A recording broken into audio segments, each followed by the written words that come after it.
The DNA doesn't matter. You'd be an amazing father, she cried after I found out she cheated and the child wasn't mine. I packed my life and vanished. Now she's a single mom and her affair partner's in jail. Hey viewers, before we move on to the video, please make sure to subscribe to the channel and hit the like button if you want to see more stories like this. Thanks. The can of paint was called Serene Sky. It was a stupid name for a shade of blue, but I loved it. I'd rolled it onto the west wall of the second bedroom, transforming it from a bland beige box into the first real chapter of our future. My t-shirt was speckled with it, my knuckles crusted with a faint blue tint. I didn't care. This was the nursery. Lisa was 12 weeks along. We'd seen the heartbeat at the last scan, a frantic, flickering little ghost on the screen that made my own heart feel too big for my chest. We decided to wait to tell people until after the first trimester, but I'd already bought a tiny pair of dinosaur booties I kept hidden in my sock drawer. I'd take them out sometimes, just to hold them. That day, I'd left work early.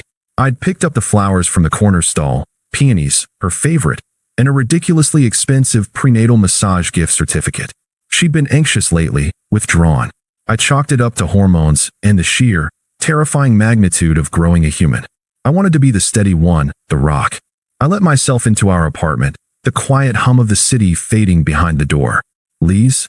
You home? No answer. Maybe she was napping. I padded through the living room, a smile already on my face, planning to leave the flowers and certificate on her pillow. She was at the kitchen table.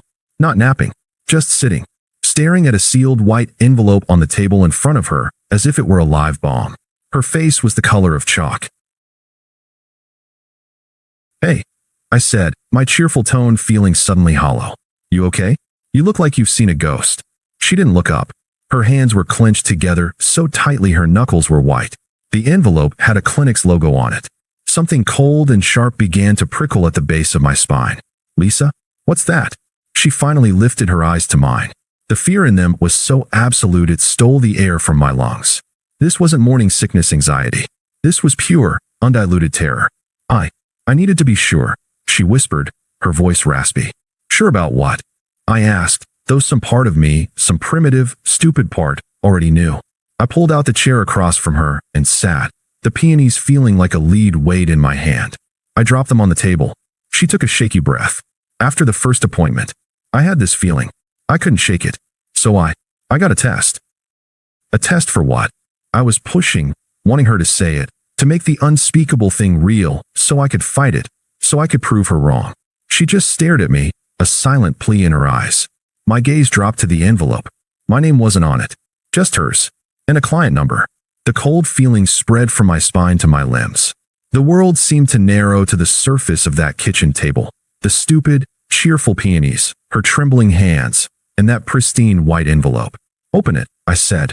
My voice didn't sound like my own. Mike, open it, Lisa. Her fingers fumbled, tearing the corner, then ripping the flap. She pulled out a single sheet of paper. Her eyes scanned the lines, filled with legal and scientific jargon, before stopping at the bottom. A small, choked sound escaped her throat. A sob, or a gasp. She slid the paper across the table to me. I didn't want to touch it. I forced my hand to pick it up. The words swam. Prenatal paternity analysis. Alleged father, Michael F. Client supplied sample. My toothbrush. She'd used my toothbrush. I forced my eyes to focus, to find the line that mattered. Conclusion.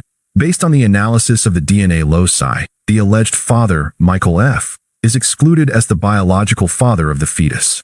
The probability of paternity is 0%. 0. The number was so final. So absolute. It was a black hole, sucking all the sound, the light, the future out of the room. The dinosaur booties. The serene sky blue walls. The frantic little heartbeat. It all turned to ash. I looked up at her. The woman I'd loved for 5 years. The woman I was going to marry. The mother of my child. Except she wasn't. The silence stretched, thick and suffocating. I saw the calculations going on behind her eyes. The fear was still there, but it was being shoved aside by something else. A frantic, desperate pragmatism. She started crying, but the tears seemed performative. They weren't tears of shame for what she'd done. They were tears of frustration that her perfect plan was crumbling. Mike, she said, her voice straining for a calmness that was utterly grotesque. Just think about it logically. Logic. The word hit me like a physical blow. The DNA doesn't matter, she pleaded, leaning forward. Not really. You have a good job, you're stable, you'd be an amazing father. Jake, he's a mess. He can't do this. Jake. The name landed. A guy from her gym. She'd mentioned him in passing months ago. I'd bought him a protein shake once when I'd met them there. He'd laugh too loud and clap me on the back like we were old friends. But we can, she said, her eyes wide, willing me to understand. You can. This baby needs a father like you. And there it was. The full, breathtaking audacity of it. The betrayal wasn't just the affair. It was this cold, transactional proposal. I wasn't a person to her. I wasn't the man she'd promised to spend her life with. I was a utility. A stable, reliable, financially sound utility. A better option than the mess she'd made. The rock. I was supposed to be the rock she built her life on, even if the life she was building wasn't mine. I placed the paper back on the table, smoothing it carefully. I looked at my hands, at the specks of serene sky blue paint. I had been painting a nursery for another man's child. I stood up. I pushed my chair in. The legs made a soft scraping sound against the floor tiles. It was the only sound in the world. I turned and walked out of the kitchen. I didn't look back. Mike, where are you going? We need to talk about this. Her voice chased me, sharp with panic now. The logic wasn't working. I walked down the hall to my office, opened the door, stepped inside, and locked it. I leaned my back against the wood and slid to the floor. On the other side, I could hear her crying. Not for us. Not for the life she'd shattered. She was crying for her backup plan, and it was walking away. The grain of the office door pressed against my back. Each muffled sob from the kitchen was a tiny, distant explosion. They weren't pleas for forgiveness. They were the sounds of a system crashing, a plan failing. The sound of a project manager realizing her most reliable contractor was walking off the job. I didn't move. I just sat on the floor, listening to the death rattle of my old life. The paper in my mind had only one line on it, 0%. It was a clean, clinical void. It left no room for anger yet, no room for the gut-wrenching grief I knew was waiting in the wings.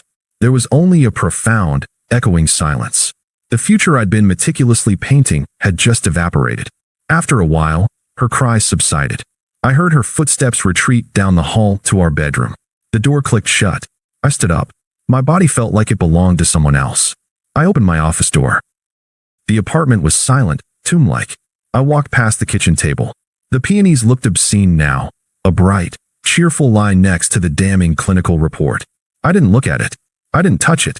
I went to the hall closet and pulled out my gym duffel bag. Not a suitcase. A suitcase would imply a journey, a return. This was an evacuation. My movements were mechanical, precise. I went to my dresser and opened my sock drawer. My fingers brushed against the soft wool of the tiny dinosaur booties. I closed my eyes for a second, then took them out. I didn't look at them. I dropped them into the duffel bag. They were mine. My hope, my stupidity. She didn't get to keep them. I took only what was unequivocally mine. Clothes, my passport, the box with my grandfather's watch, my important documents from the fireproof lockbox. I left the jewelry she'd given me, the books we'd bought together, the photos. I was a ghost curating my own remnants. I walked into the nursery. The smell of fresh paint still hung in the air. Serene sky. I looked at the wall I'd spent so long perfecting. In the dim evening light, it looked gray and dead. I went to my laptop on the desk and logged into our joint bank account. I calculated my half of the rent and utilities for the next month. A final payment. I initiated the transfer, the click of the mouse echoing in the silent room. Transaction complete. I found a pad of sticky notes by the bed. The pen felt heavy in my hand. What was there to say? A novel's worth of pain? A single question mark? No. She had spoken in logic. I would reply in kind. I wrote 7 words. I stuck the note to the refrigerator door, right at eye level. A cold, hard fact to match her cold, hard logic. Then, I shouldered the duffel bag. It wasn't heavy. It was frighteningly light. I took one last look around the apartment. The home we'd built. It already felt like a museum exhibit of a life that had never actually existed. I opened the front door and stepped out into the hallway, pulling it closed behind me. The lock engaged with a soft, final click. I didn't go to a hotel. I drove to my friend Ben's apartment. I'd texted him from the parking garage downstairs. Code red. Need the couch. Tell no one. He was ex-military. He asked no questions. When he opened the door, he took one look at my face and the duffel bag and just nodded. Couch is yours. Beer's in the fridge. I dropped the bag on his floor. My phone, still silenced, began to light up in my pocket. Lisa. Then again. And again. Then a string of texts popped up on the screen. Lisa, where did you go? Lisa, we need to talk about this like adults. Lisa, you can't just run away from your responsibilities. Lisa, Mike, answer me. This is childish. The anger began then, a low simmer replacing the numb shock. Responsibilities. The word was a spark on gasoline. I didn't respond. I went into the settings of my phone, my fingers moving with a calm I didn't feel. I blocked her number. Then I opened my social media apps and blocked her there, too. One by one, I severed the digital threads. The texts started coming from an unknown number. Her friend, Sarah. Unknown number. Mike, it's Sarah. Lisa is really worried. She's pregnant, you know. You need to come home. Unknown number. This is really shitty of you. She's a mess. I blocked that number too. The next morning, from a different unknown number, the tone shifted. Unknown number. My parents are asking about the wedding plans. What am I supposed to tell them? Unknown number. The landlord needs to know about the lease. You're really going to screw me over financially? I deleted them. I drank Ben's coffee. I called my boss and explained I had a family emergency and would be working remotely for a week. Ben left for work, clapping me on the shoulder on his way out. Rage clean if you need to. Just don't break the good TV. I was alone in his quiet apartment. The silence was different here. It wasn't the suffocating silence of the apartment I'd left. It was empty. A blank page. I opened my duffel bag to unpack. My clothes, my documents. My hand closed around the tiny dinosaur booties at the bottom. I pulled them out and held them in my palm. For the first time, the grief hit me, a physical wave so powerful it doubled me over. I sat on the edge of Ben's couch, crying silent, heaving sobs that felt like they were tearing something loose inside my chest.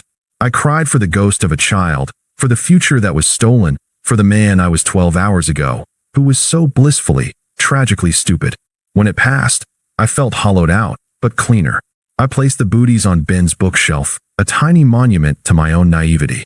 Then I got online and found a furnished studio apartment for a 6-month lease. It was available immediately. I was no one's rock. I was no one's backup plan. I was just a guy on a couch, starting from less than zero. And for the first time since I'd seen that envelope, I took a full, deep breath. It was mine. The air was mine. The silence was mine. The ruin was mine. And I would build something new from it. Alone. The silence was my sanctuary. The studio apartment was a blank box with a bed, a couch, and a view of a brick wall. It was perfect. There was nothing of us here. No memories, no ghosts, just the sterile hum of the refrigerator and the distant sound of city traffic. I built a new routine from the ground up.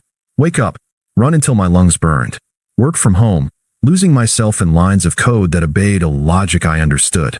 Lift weights at the gym, pushing the physical until it drowned out the emotional. I was a ghost in my own life, and I was meticulously building a new body for myself. The attempts to reach me were a distant, persistent buzzing, like a fly against a window pane on the other side of the house. They came in waves. Wave 1, the angry and the entitled. From a new number every few days. Unknown, you're really going to abandon us? I knew you weren't strong enough. Unknown, my doctor's appointments are starting. You promised you'd be at all of them. Unknown, we need to figure out the baby registry. Stop being a child. I deleted them without reading the full notifications. Block. Delete. Block. It was a reflex. My mutual friends were the next channel. My phone would ring. Mike, hey, listen, Lisa called me. She's really struggling. She says you just vanished? What's going on, man? My response was always the same, delivered in a flat, calm tone that brooked no argument. It's over between us. The details are private. I'd appreciate it if we could talk about something else. Most of them got the hint. A few didn't, and they found themselves gently but firmly eased out of my life. Wave 2, the desperate and the panicked. The tone shifted as the reality of her situation began to dawn. The texts became less about anger and more about logistics. The crumbling infrastructure of the life she'd thought she'd secured. Unknown, the landlord is asking for next month's rent. I can't cover it alone. Unknown, my health insurance is through your job. What am I supposed to do? Unknown, Mike, please. I'm scared. Just call me. I felt nothing. Not satisfaction, not pity. It was like reading weather reports from a country I'd never visited. The karma didn't come to me in a dramatic letter. It came through Ben. He'd stayed friends with Sarah, Lisa's best friend, who was now witnessing the full, unvarnished train wreck. One night, over a beer on his balcony, he laid it out for me. So, Sarah's freaking out. Thinks Lisa's having a breakdown.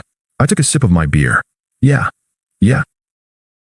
Apparently, Lisa finally went to track down Jake. To get child support, or something.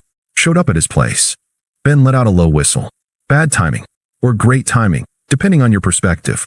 I remained silent, waiting. The place was swarming with cops. Turns out Jim Bro Jake wasn't just a mess. He was a full-blown dealer. They raided the place while she was there. Found a stash of pills and an unregistered handgun. I stared out at the city lights, the story settling over me. It was so absurd it felt scripted. He's looking at real time, Mike. Years. And get this, when they cuffed him, he looked right at Lisa and screamed at her to get lost, that she'd ruined everything. Charming guy. I took another long drink. The pieces clicked into place with a cold, final logic. The mess was a criminal. The exciting, dangerous affair partner was going to prison. And the stable, logical backup plan had vaporized. So now, Ben continued, she's 7 months pregnant. The dad's in county lockup awaiting trial, with no money and a lifetime of problems. She's alone. Her parents are pissed, and, from the sound of it, not much help. She's broke. And she's unraveling. I finished my beer. The silence stretched between us, comfortable for me, heavy for him. You okay, man? He finally asked. I looked at him, and for the first time in months, I realized I was. Yeah, Ben, I said, my voice even. I really am. The final attempt didn't come from a random number. It came in person, through a proxy. I was leaving my new office building, the one I'd transferred to, enjoying the crisp evening air. A woman stepped out from near a concrete pillar. Mike, thank God. It was Barbara, Lisa's mother. She looked older, weary, her face etched with lines of worry and disappointment. She wringed her hands, a gesture I'd seen Lisa mimic 1,000 times. I stopped walking. I didn't smile. I didn't frown. I simply waited. I'm so sorry to ambush you like this, she began, her voice trembling. She doesn't know I'm here. I didn't know what else to do. I remained silent, my hands in my pockets. Mike, please. You have to talk to her. She's not well. She's about to have this baby all alone. That monster is in jail. He's nothing. She sees now what a terrible, terrible mistake she made. She took a step closer, her eyes pleading. She needs you. The baby needs you. That child is innocent in all this. You could still be a father to it. You could still be a family. Don't you see? This is your second chance, too. I let her words hang in the air between us.